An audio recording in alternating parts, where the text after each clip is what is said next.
গতকাল আমার বাড়ির পাশে এক বাড়িতে এক গানের অনুষ্ঠানে গিয়েছিলাম। সেখান থেকে যখন ফিরছিলাম তখন আমার একটা ফোন এসেছিলো। তা সেই ফোনে কথা বলতে বলতে বাড়িতে ঢুকছি, আমি খেয়াল করিনি, তবে দেখেছি একটা বিড়াল খুব দৌড়াদৌড়ি করছে। তা আমার মেয়ে চিৎকার করে বলল, মা দেখো দেখো তোমার গায়ে প্রজাপতি বসেছে। তা বসার পর আমি তখন বুঝলাম যে বিড়ালটা আমার কাছে এসে ফিরে চলে গেল। তাতে বুঝলাম যে ওই প্রজাপতিটাকে ধরার জন্য বিড়ালটা তো লাফালাফি করছিল।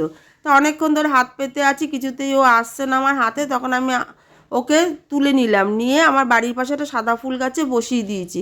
বসানোর পর ও সেখান থেকে উড়ে গিয়ে পাশের বাড়ির গাছের মধ্যে গিয়ে বসেছিল।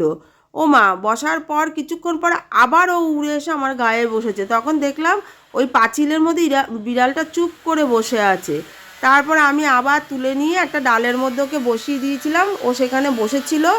শুধু মানুষ না, সব প্রাণী জীবনে একটা নিরাপদ জায়গা খুঁজে বেড়ায়।